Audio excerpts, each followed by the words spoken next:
Welcome to Still Talking. I'm Uncle Joey. Over there in the corner, we have the one and only Sean Rigsby, Master Distiller. Down here in the bottom corner, we got Matt LeMaster. Always good having Matt on. He's a good time, no matter where we're at. And tonight, we got a very special guest from Middlewest Spirits up in Columbus, Ohio, Mr. Ryan Lang. Thank you very much for being on. Yeah, guys, nice to be on tonight. Welcome. Yeah. So what's everybody drinking tonight? So I drink whiskey too much. I have to pull back and some. I stopped up to Middlewest Bottle Shop on Thursday and sampled a few products, and man, that white rye whiskey hit my tongue, and I really like that. So I grabbed a bottle to share with Sean and drink on the podcast tonight. But man, I'd like to spend more time up there. I didn't have a lot of time, so I'm hoping to get back up there and do a tour and sit down and definitely drink some more of your stuff. Yeah. When the weather breaks, when it's not snow, we've been getting hit pretty hard, and apparently we've got a couple more storms coming. So when it's not so treacherous, we'll have you out. Absolutely. No, it's good. What about you, Sean? I'm drinking some of that rye that you brought over. Yep.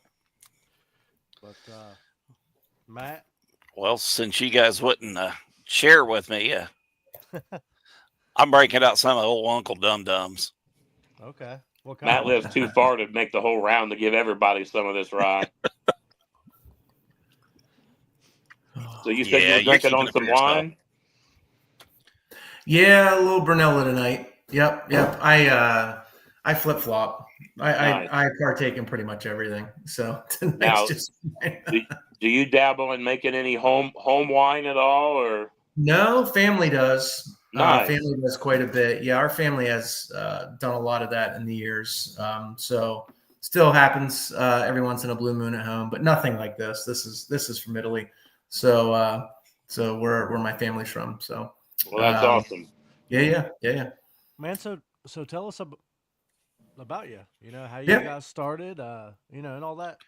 Started Middlewest in 2007 as a concept, and got the plans rolling, and were incorporated by 2008. And back then there weren't a lot of distilleries out there, just the primary ones of down in Lawrenceburg, and the guys in Kentucky, and a few in Tennessee. And my background, I grew up in a small farming community in central Pennsylvania, just in the Appalachian Mountains near State College, so down where Penn State is. And, rum running was a way of life for a long time for our family. So when they immigrated from Italy, my mom's side of the family, they set up shop. So they had farms, and that's what they did. It was how they made extra capital, extra money. I went to state, got an engineering degree, and went and worked for a company called Ingersoll Rand for some time. So they big company, they own a ton of different brands, tools and compressors and whatnot, and decided to leave the safety of being in corporate America for the joys of entrepreneurship. So jump ship, and fortunately I had some support to allow me to do that, and cashed in the 401k and started Middlewest with a business partner at the time. And we put our first location in Columbus, Ohio. But we took a little bit of a different tact where we weren't buying other people's material and bottling it. We were making all of our own.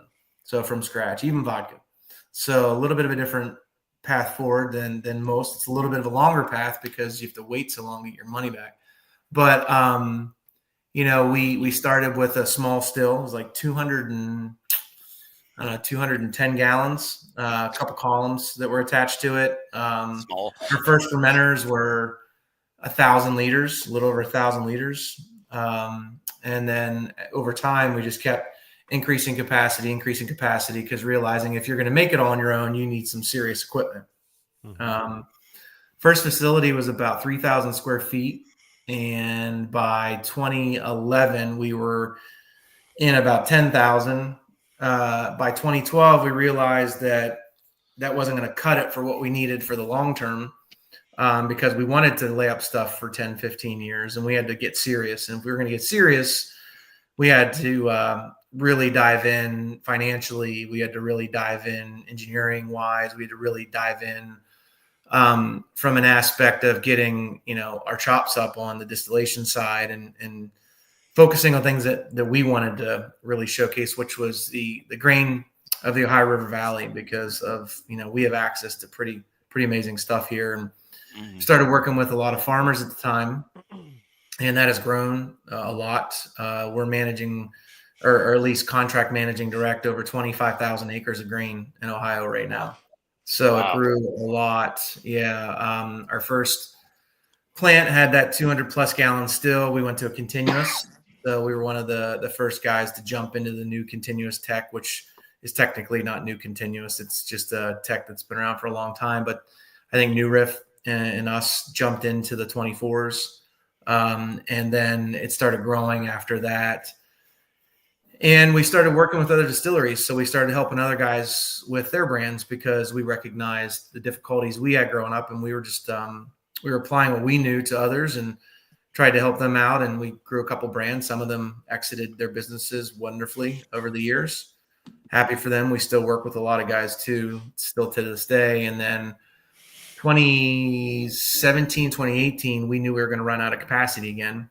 So we went back in and we started planning the new facility, and we finished that in 2023 and opened up a new plant that allows us to take our capacity up quite a bit.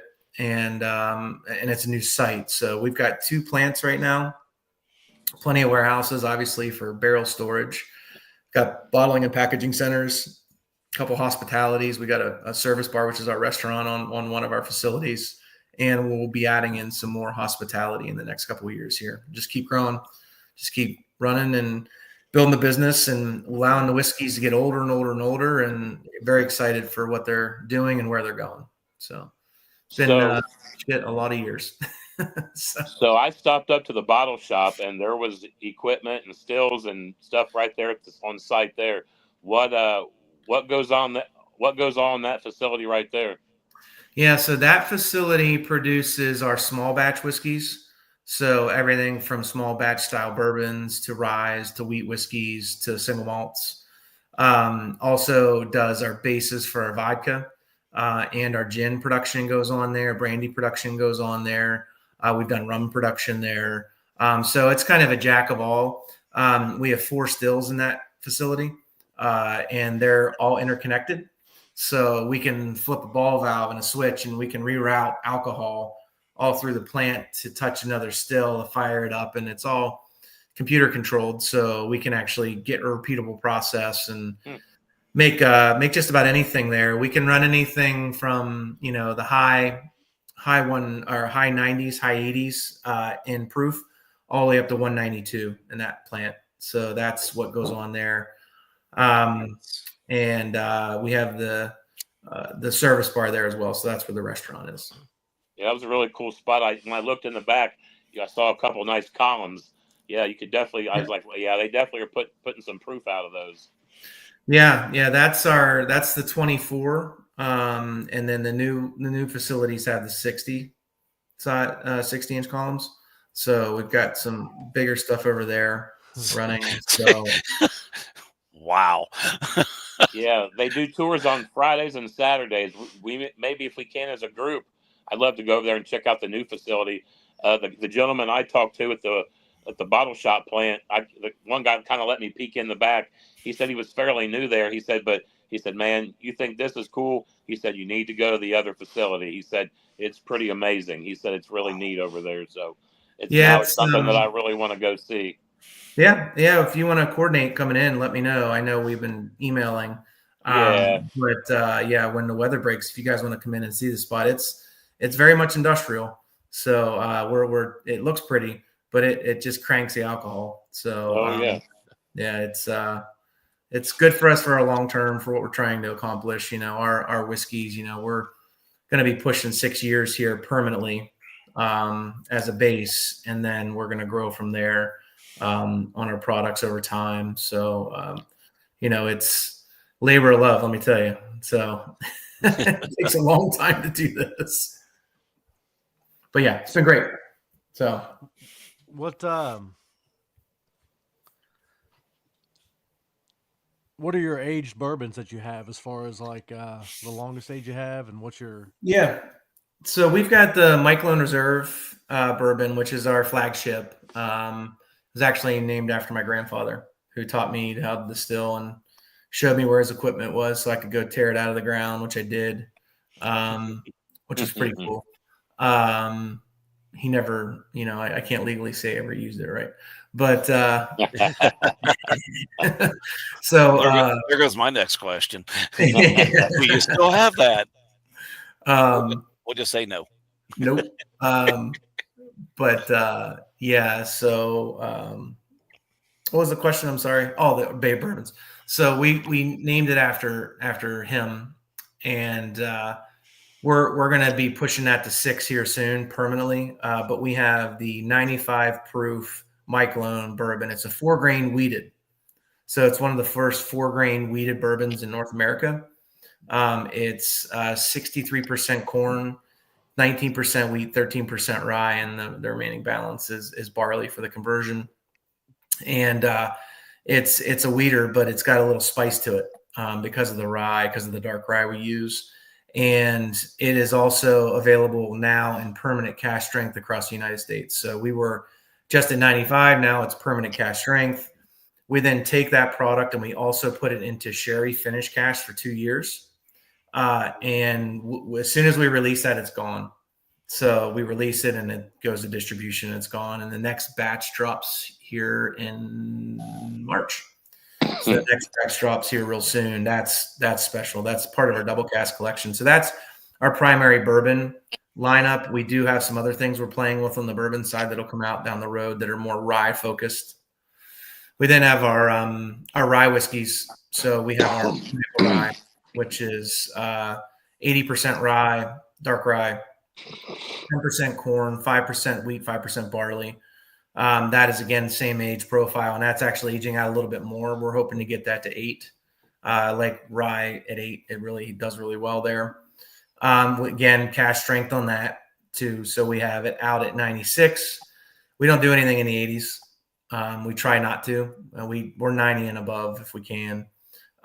There's just no point. We don't have the volume. Like we were not a huge volume player to put it out at 80 always. What we've been doing is just tweaking how we've been producing, tweaking how we're barrel aging, tweaking barrel entry proof, tweaking how we're conditioning the barrels, how we're preparing them. So we'll continue to make those minor adjustments over time to slowly improve product. We have a wheat whiskey, which is 95.5, so 95 wheat, 5% barley. It's Ohio grown soft red winter wheat. It was one of the first products we ever worked with Ohio State University's ag department. And it again is the same age and again has the same, it has a cask strength version as well. Again, between the two, that's 92 and then also cask strength. And again, that's stateside. That's United State wide for those products. So those are the 6 whiskeys we have on the base product. The double cask is like I said, the sherry bourbon. Then we have the Oloroso wheat whiskey. So it's an Oloroso cask, double cask. And then we have the Port of Pumpernickel, which is a port-driven double cask for that product. And both of those also come in what we would consider a standard proof, which is usually around 100. And then we have a cask strength version of all of them. So those are kind of the whiskey lineups that we've got currently. And then we've got a couple other things we're working on as well for this coming year and then years coming down the road. So it's a constant process to lay that stuff up and try to figure out what the new product development is going to be for us. So the whole idea of the whole cask strength thing, I'm a fan of it because there's some really good bourbons out there. And then there's some ones that the same bourbon and a cask strength. And it's amazing the flavor profile differences that you'll get in some of the cask strength bourbons that you'll get. It's really amazing. I like the higher proof, so I kind of like that. So How long ago do you think that cast strength really kicked in? Because I don't really think it was a big thing at first.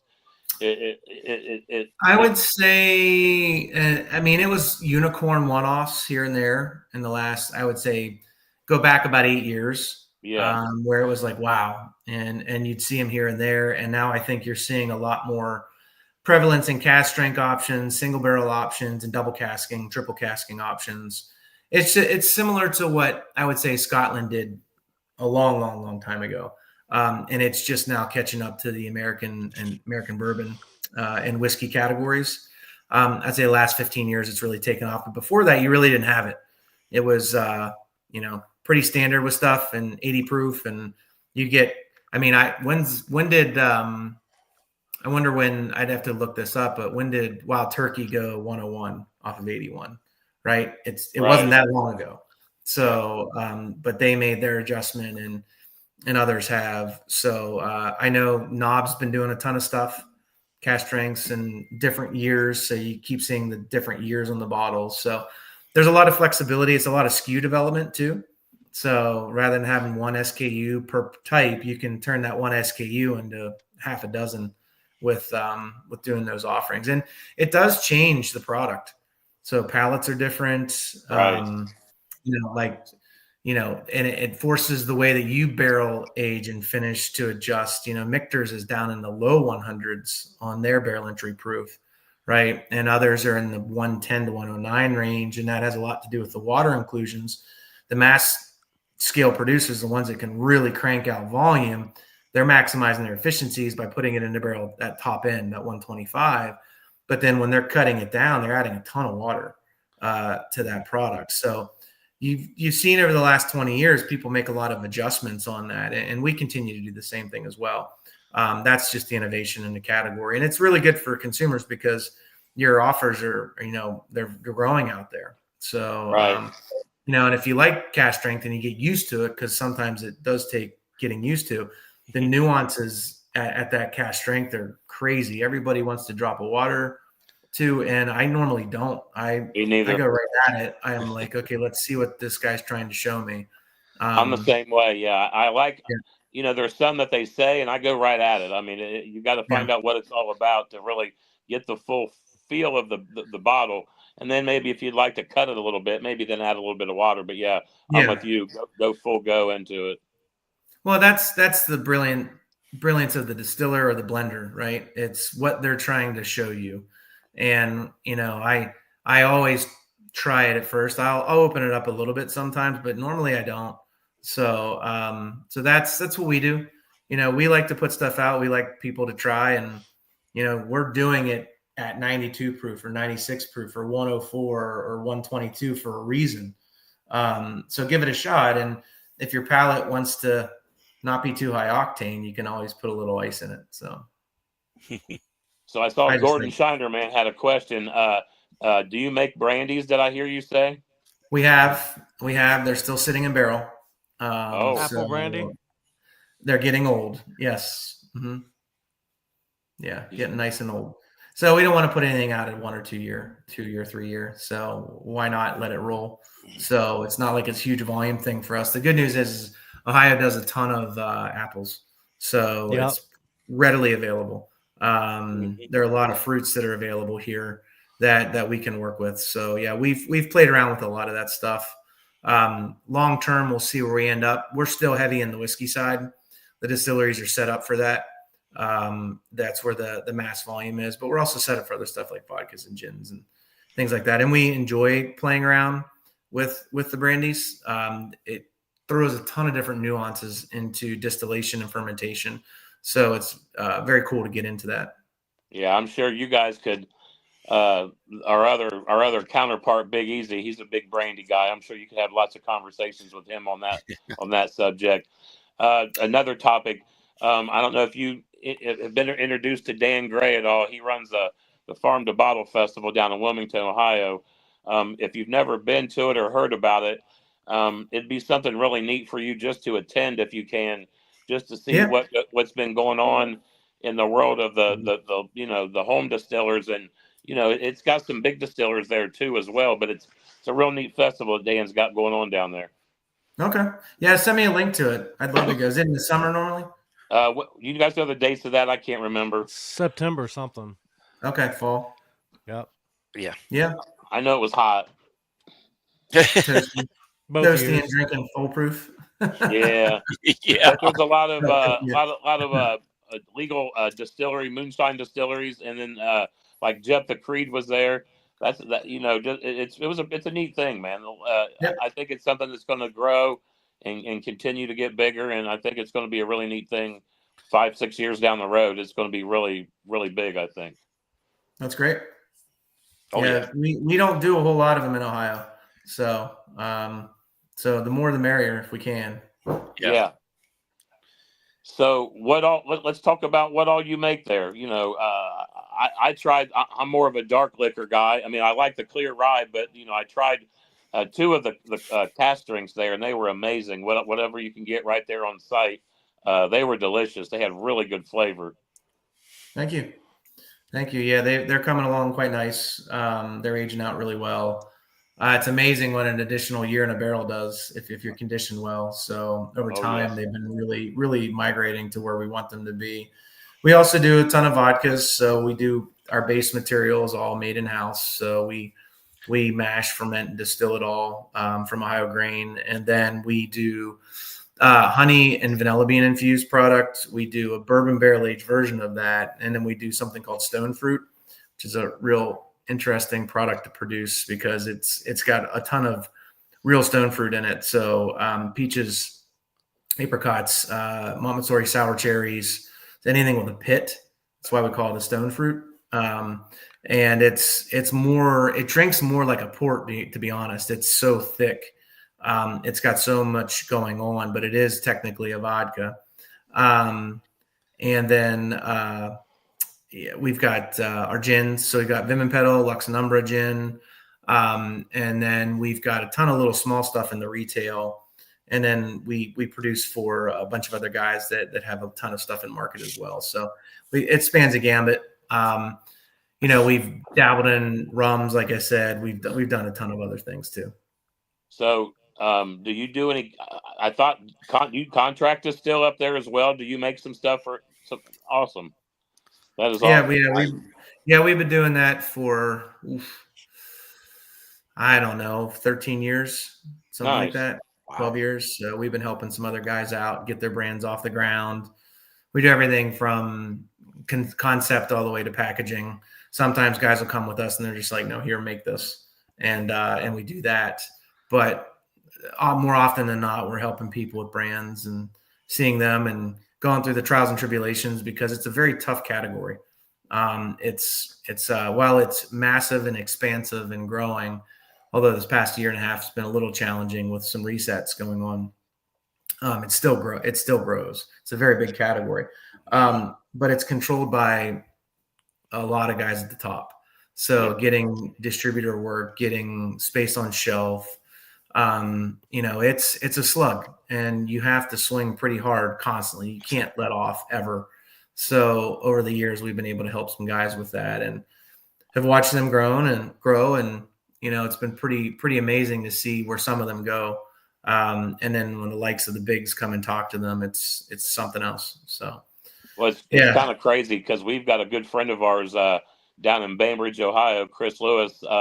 We love talking with him, and his products are amazing. But just the struggles these legal distilleries have getting products on the shelf.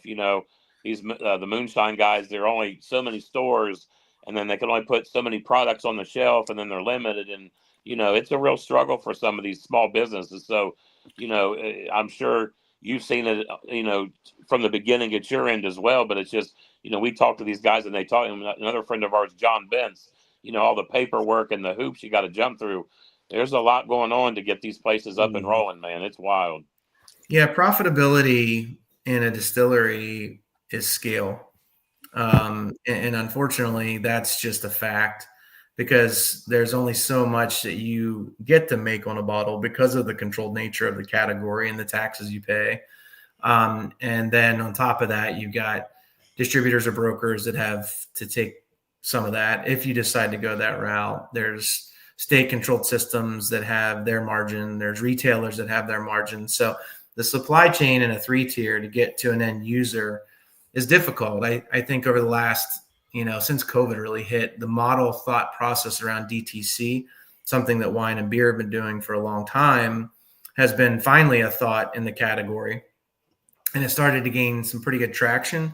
And there are some guys out there that do that. So you can ship your product to an individual group that then can do direct to consumer for you. But there's a path forward for distilleries to have that out of their own facility. Ohio does not allow it.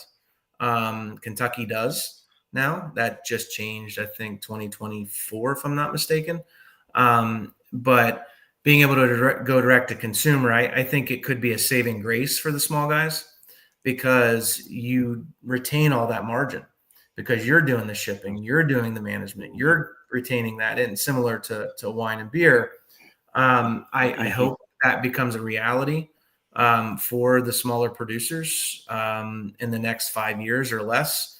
It'll help save them. It's kind of like the PPP loan, technically, when we go through COVID and you needed something to keep your staff on, it's a similar thing. I mean, that's the kind of jolt that could have for the small guys. Like, it could be sustainable. Like, it could be real life-saving for a lot of these places, because that's where a lot of the innovation occurs. Mm-hmm. So a lot of the creativity and a lot of the innovation occurs on the small side, because you have the flexibility to do that, where the big guys can't do that. They'll come in and buy the innovation over time and apply it. But, you have some really amazing stuff coming out of some of these distilleries, and getting the light of day on a shelf can be challenging and very expensive.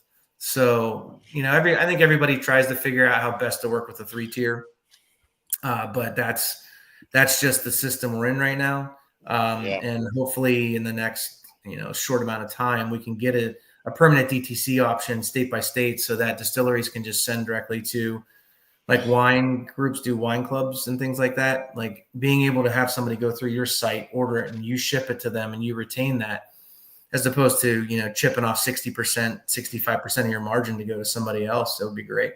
So that's going to have to be a push. I really think so. I think it's, and I don't know the statistics. I wish I did offhand. I don't know how many, what the labor statistics are for the smaller craft distilleries, but it's high. We employ a ton of people nationally. And, if you want to see that go and stay there and grow, then there will have to be changes to the category, because, it gets to a point where over time it's just a grind, and the profitability just doesn't come up. You'll see a lot of exits. People will just be like, no way, I'm going to hang it up. Yeah. So if we can get DTC passed permanently, state by state, then a lot of these guys will be able to retain some of that margin and retain what they're doing. So that's my hope for everybody. So the YouTube video I watched, you were talking a little bit about your vodka. Do you make 2 different distillates and blend them together in one of your vodkas, or is that what you do with yours? Not on the vodka side, on the gin side. On the gin side, on the gin side, yeah, we do different styles of distillations, and then we put them together, just because of the components and what becomes a legal gin and stuff like that. But we have different steeping methods, different steeping times, and then we've got a basket at the top of the still where we put a lot of the aromatics in, similar to like hopping. Like, if you have a 90-minute IPA or a 30-minute IPA, or just a quick dry hopped IPA or something like that, you'll go from nosing it and smelling the hops to nosing it, smelling the hops, and drinking and eating the hops, right? That's the gambit from like a 5-minute up to a 90-minute, right? So that's the immersion of those oils in the beer production. So we think of it in the same way. We have a basket that sees just the vapors. We have the pots that see the liquid. So depending upon where we put the things that go into our gin production, we can separate them out. Some stuff we want to be more on the nose on, some stuff we want to be more on the feel in the mouth and the body. So that's why we separately distill and put them together. So, but it's something that we've been working on for years. It's probably a little bit more challenging than probably we make it. We should have, but it's kind of our method now. So we can't. You're probably getting better layers that way. Yeah, you are. You really are. You really are. And then you can control your separation. So some of the stuff we put in the basket, as it gets more and more saturated, it actually starts to change. So some of the oils that come out of things versus the aromatics can be harmful to distill. When we were first distilling, we work with a thing called mace. It's a nutmeg exterior. It's got a crazy note in your nose. So it goes in the basket. But if we let it sit in there too long, it actually starts to become exceptionally yellow, like Mountain Dew yellow. And it will go into the condenser and it'll go into the product. And we found that out the hard way when we first started. We're like, wow, this looks like pee. So that's not good. So, you learn as you distill. But I mean, I think we've distilled over 44 botanicals. So, over time we learn to separate the two, and then you can really hone in on exactly what you want. Wow. Yeah. Nice. I'm going to have to go and try that. Yeah. That one in particular is called Vim and Pedal. That's got 18 things going on.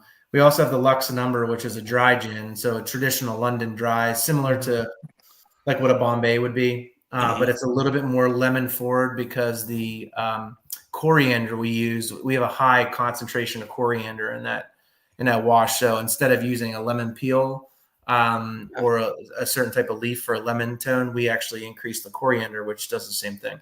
So for us, in the way it's just a different way for us to distill. Again, we could make a Bombay. We could match all of these guys. We can make a Tito's, match product. We could do all of that. But it's a very crowded field. So we try to stand out on things that we like to work on. Yeah. So talking about like your main facility there, like on any given day, how many gallons do you have sitting and fermenting? What kind of production are you doing up there? I mean, the main distillery, it can be hundreds of thousands of gallons fermenting in any given day. That's awesome. Yeah. Smells good. How many days a week do you produce liquor up there? Both plants are running 7 days a week. Wow. Mm-hmm. Yeah. So we're turning a little bit of juice. So are you available in most all states? Yeah, we're in 45 right now. And hopefully, well, we were figuring out Canada. Now we're not so sure. So we'll see how that goes. But yeah, we're in 45 states, and then we're working on some internationals as we speak. Nice. Oh, yeah. Yeah. So, how many barrels equivalent would you say you guys fill a day? We can fill up to, oh God, I don't even know the total. 800 barrels a day, 750, 800 barrels a day if we wanted to. We cranked it up. So it's a couple barrels. Yeah, it's pretty nuts how fast it comes off these stills in operation. So, we're not running to that number. We do not have the warehouse space quite built out for that. We're working on it. So random question: what's the smallest still you've ever run? 5 gallons. Nice. Yep. 5 gallons. Can't say where, can't say what. No, I was very fortunate in that, as my grandfather worked for, he was a master welder, so he traveled all over the place after World War II. He was in the Navy, and post World War II, they bought some farms for the family, and the family helped run them. And up until we were a pretty big dairy farm up until the late 80s. And we still have the ground, and it's just rented out at this point. But as he was traveling around and doing all this work, I mean, it was a farming operation, and he would come home and, his brothers were helping run the farm when he was out doing what he was doing, building. He actually used to build places in Columbus. Believe it or not, he used to build big facilities in Columbus. He helped build Beaver Stadium, the original Beaver Stadium. So some pretty cool stuff. And then he retired, and then he slowed down quite a bit, and then he had a stroke, and never fully regained full use of one of his sides, but it forced him to slow down and spend more time with the family, which was great. And then he started talking, and then we started listening, and oh my God, the stories and the stuff they used to pull, holy shit. And as I said, I'm going to do this, he's like, "Are you crazy?" I think was the first question. And then, he started talking a little bit more about it. And I mean, he really told me down to very minute detail what they did. He knew it, even though they hadn't been running for a while. He knew exactly what he was doing. I took a lot of those lessons, and I really screwed it up when I first started. So, as everybody does, but I really wanted to honor that side of the business and, not screw it up. And if we're going to do this in a right way, we've got to get to the point where, the product we're putting out, if we're not buying somebody else's, it has to be great, and we have to stand for something. And we had to have like our line in the sand on what we were going to do and what we were going to showcase from Ohio. And, it started with that stuff in the agricultural side, and, the small stills we ran were where we cut our teeth and learned, and the heads and tails cuts, and why you do them, why you don't do them.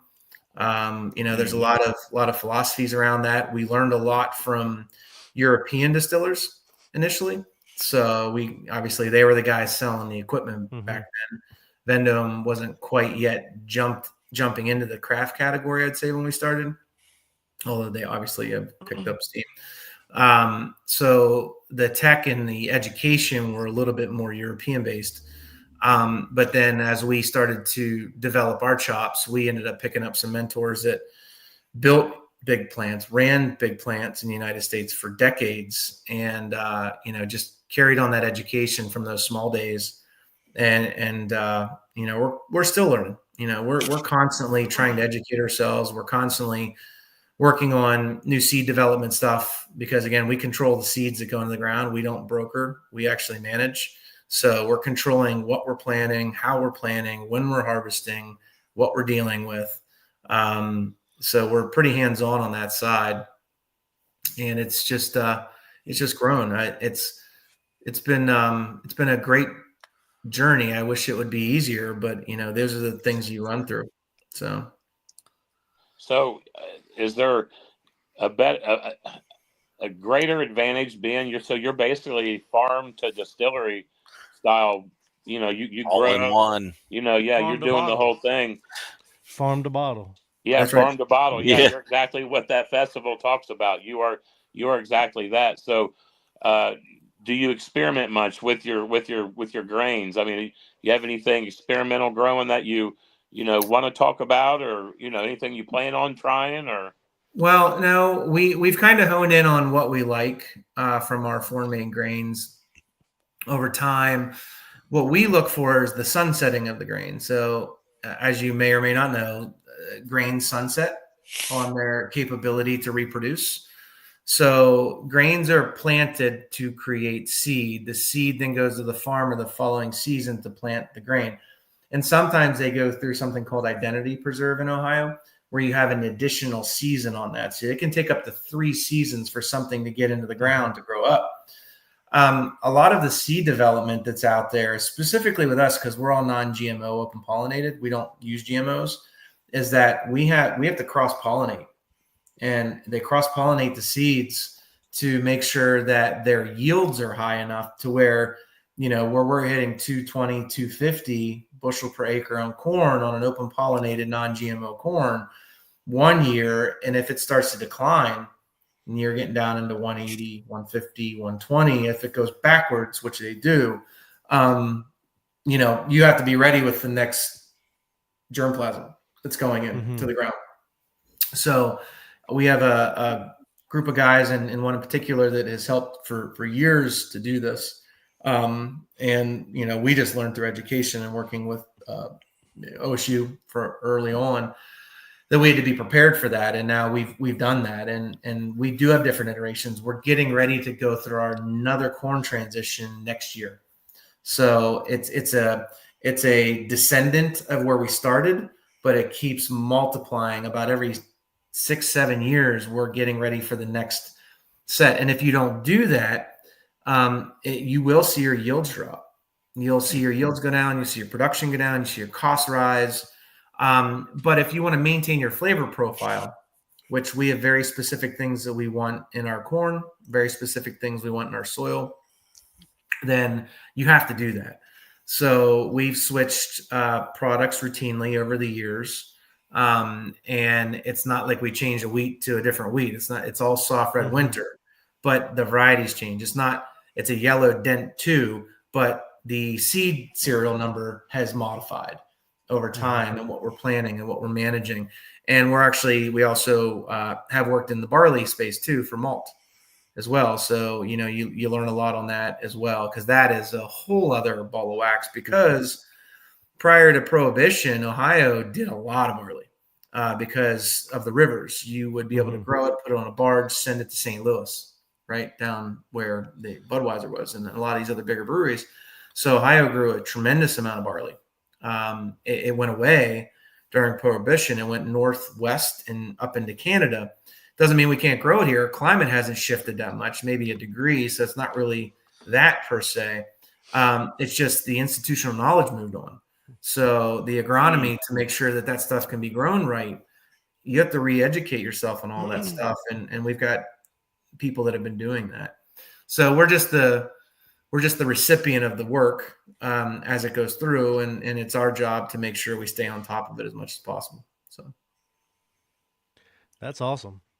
Yeah, it's a whole side of the business that a lot of people don't go into. When you go to the big distillery tours, you get a bucket and it's like corn, rye, barley, right? Well, what goes into that, where it's grown, how it's managing, or how it's managed, huge impact on flavor. So, I've screwed around with so many types of corns, and we tasted off the still. We're like, what just happened? We lost all of our oils, or it's sharp, or it's flat, or, we're losing a lot of the, what we call the sweet spot on the still, where it's not quite brown paper bag and it's not quite leaned out to an ethanol. It's that fun, sweet middle we're looking for. And we're like, where the hell did it go? Oh, well, we switched to a white corn. That was a mistake. So, so get rid of that fast.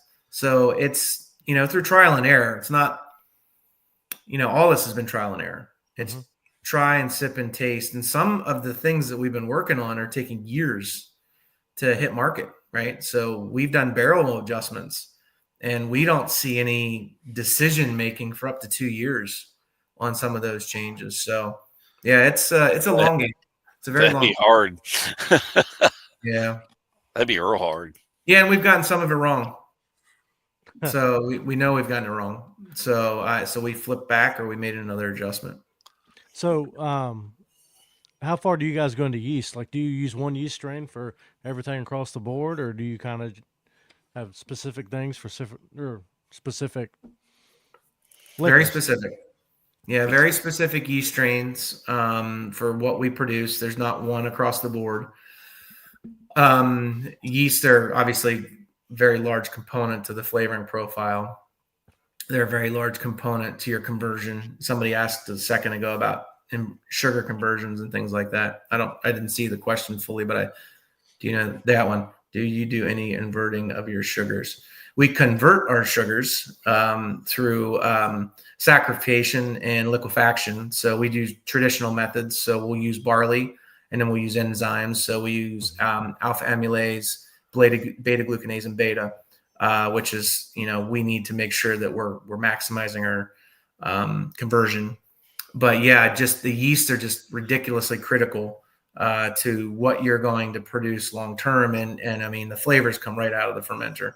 So champagne yeast we've worked with on some products, standard yeast for bourbon and rye, yeast for vodka production, yeast for single malt production, very hand-tailored products to convert and create the flavors that you would traditionally be aware of in the category. So you can completely ruin a bourbon with the wrong yeast.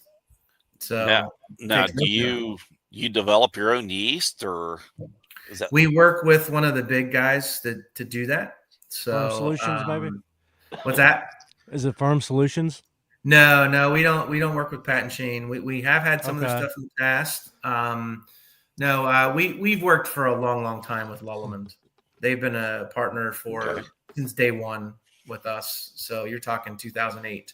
So we've been working with them for a very long time, and we've definitely made adjustments over the years, and we've tried others, and we do have some of the co-man partners that we work with have very specific requests, and sometimes it is often a yeast adjustment, and we've done that, which we can handle that pretty easily. I think the bigger thing that we've seen over the years is the enzyme conversion stuff. There's been a lot of advancements in liquid enzymes, and it's helped conversions considerably. So we've been able to speed up our fermentations, while controlling them, trying to stick to standard times, but making sure we fully attenuate. Get everything. Yep. So it's we're very fortunate. I'm very fortunate that we were able to bring on board our plant manager, Rob. He's been in the game for a very long time. We're on the brewing side than the distilling side, which distilleries are just they're a derivative of your brewing technology, your capability to brew well. And he's one of the best. So the way that he manages and runs the plants, the way he tracks stuff, the way the repeatability is there, it's he's on that on a daily basis. And it's exceptionally critical to have yields, to monitor if there's a problem. We can see things happening quite rapidly, and we fix fast. So that's a good question. Yes, I have. I am actually currently working on something with one of my yeast strains to make some adjustments. I'll say that. We have worked with Ohio-based heirloom strains for grain. And while great, field yields were in the 120s to 150s then.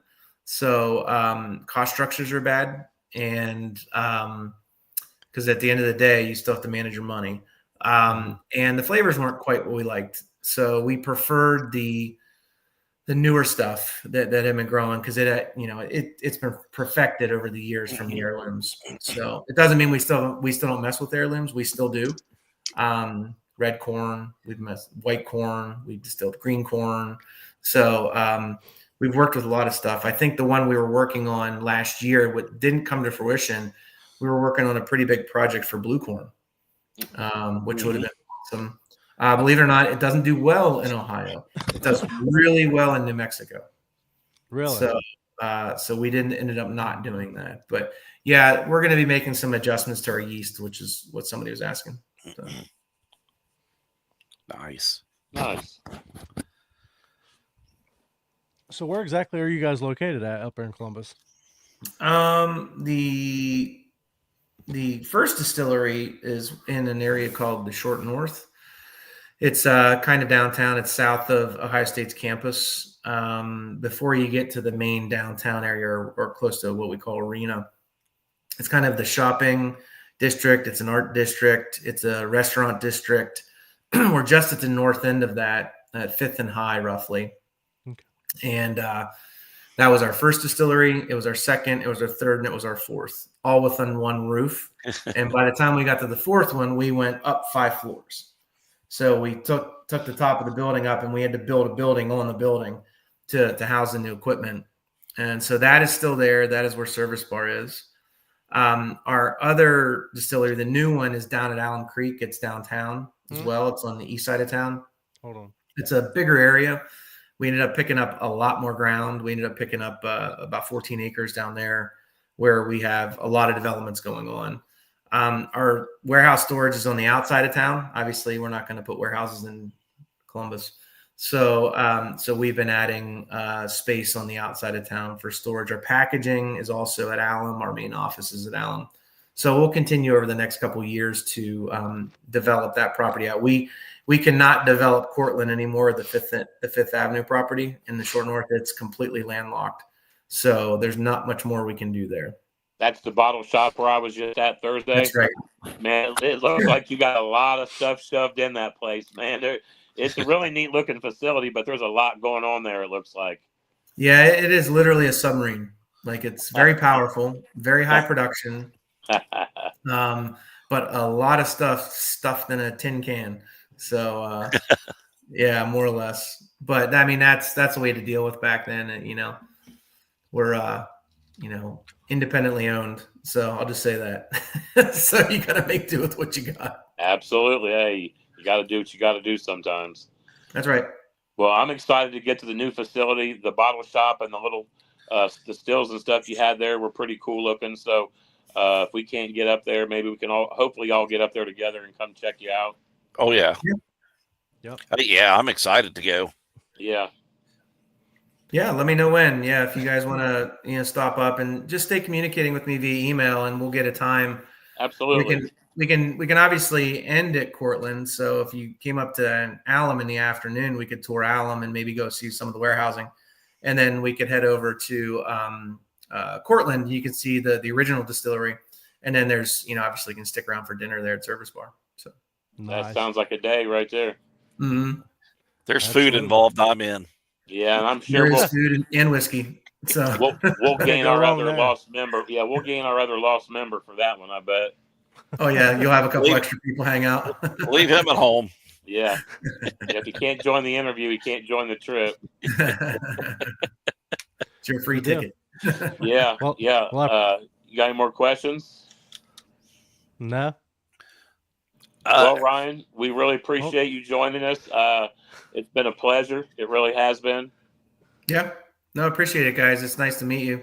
And yeah, the door's open anytime you want to come in. Open book. Come on in. So Awesome. yeah, the burgers are awesome. The food is amazing. We have a great chef and cool little bar there. It's a good spot to get an old fashioned in a burger. So Oh, you're Speaking talking my my language. language. Yeah. And the My whole, the language. whole the whole farm to bottle thing, man. I'll tag Dan Gray in this, and Yeah. if you really get a chance, man, just take the drive. Come down on Saturday. Probably be a good day to come down. There's a lot going on. You'll Yeah. meet a lot of cool people down there. You really will.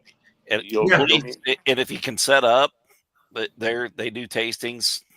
And yeah, I'm sure we will. I mean, we do the Ohio. We do a lot of stuff for the guild. So we worked Our on that. buddy early Fred's on. part of that guild. Fred up at Lake Erie Distillery, man. I love Oh, Fred. yeah. Yeah. We just had Oh, Fred on not too long ago. Fred's awesome. Yeah, no, yeah, we do stuff for fundraisers for the guild, so we can do the efforts that we need to help Ohio distilleries. I've been less in it in the last couple of years just because of developing the facilities and whatnot. But yeah, it's missions there, and there are a couple of events that we do with all Ohio. So to hear that there are more that we can work with is great. So, and the more the merrier too, because the events are a ton of fun. We used to have one in Grandview called Dig Fest. It's been gone for a couple years, but it was a big fundraiser for the chamber there. And oh my, what a good time. And I mean, everybody was just having a blast, and there was beer and there's liquor and there's food and music. And it's a great time if you do it right and manage it well. I think Ohio needs more of them. They're a lot to put on. They are. Oh, yeah. But yeah, if there's something that we should be part of, let me know. oh yeah. Well, thank you very much for coming on. Yeah, appreciate Yes, it, guys. sir. Yes. Be in Thank touch. Y'all have a good night. Have Thanks, a good guys. night. See ya. See you.